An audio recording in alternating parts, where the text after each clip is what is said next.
वैभव लक्ष्मीच्या व्रतासाठी लागणारे आपण काही साहित्य बघणार आहोत.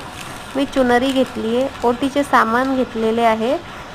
नंतर 5 फूल किंवा फळाची पानं लागणार आहेत आपल्याला. त्याच्यानंतर वैभव लक्ष्मी व्रताची पोथी देखील लागणार आहे.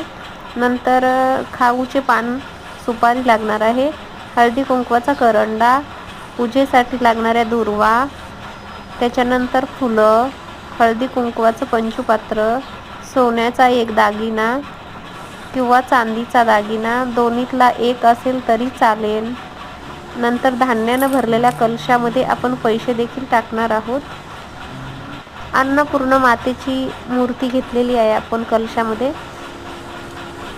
नंतर धूप, अगरबत्ती, जे काही पूजेसाठी साहित्य लागणारं.